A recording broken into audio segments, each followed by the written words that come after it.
হায়াত মৌতের মালিক আল্লাহ, ন্যূনতম সিকিউরিটি নিয়ে চলাও হলো সুন্নাহ।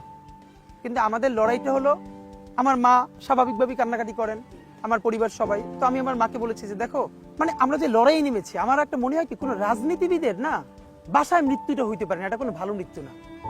যিনি রাজনীতি করেন, যিনি লড়াই করেন, যিনি বিপ্লবী, যিনি সংগ্রামী, তার মৃত্যুটা হবে একটা সংগ্রামের মধ্য দিয়ে, একটা রাজপথে, একটা গ্লোরির মৃত্যু।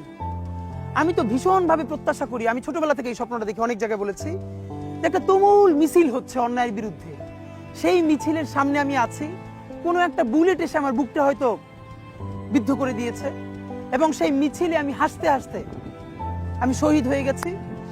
এবং সবাই যখন মৃত্যুটাকে ভীষণ ভয় পায়, আমি তখন হাসতে হাসতে আল্লাহর কাছে ভীষণ সন্তুষ্টি নিয়ে পৌঁছতে চাই যে আমি একটা ন্যূনতম ওই জীবনটা লিড করতে পারলাম, যে আমি একটা ইনসাফের হাসি নিয়ে আমি আমার আল্লাহর কাছে পৌঁছতে চাই।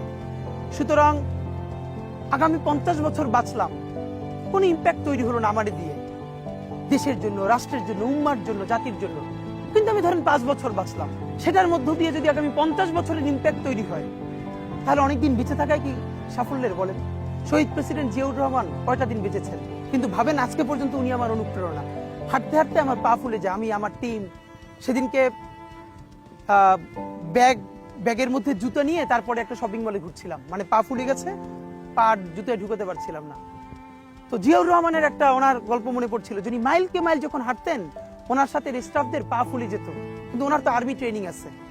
তখন তাকে বলতো যে স্যার আপনার তো আর্মি ট্রেনিং, আমরা তো আর পারি না। এই জন্য ওনাকে মানুষ রাখাল রাজা বলতো। তা আমরাও সারা বাংলাদেশের 56,000 বর্গ মাইলে হাঁটতে চাই, আমরা ইনসাফের চাষাবাদ করতে চাই, একটা স্বাধীন সার্বভৌমত্বের সততার বাংলাদেশ তৈরি করতে চাই। আল্লাহ যে কয়দিন হায়াতে রাখবেন, এই লড়াইটা করব। যেদিন নিয়ে যাবেন, আমি স্বপ্ন দেখে যেতে চাই, আমি আমাদের এমন টিম, আমি আমার সন্তানকে রেখে যেতে চাই, আমার মৃত্যুর পরে যেন এই লড়াই বন্ধ না হয়, এই লড়াই যেন বাংলাদেশে কিয়ামত পর্যন্ত জারি।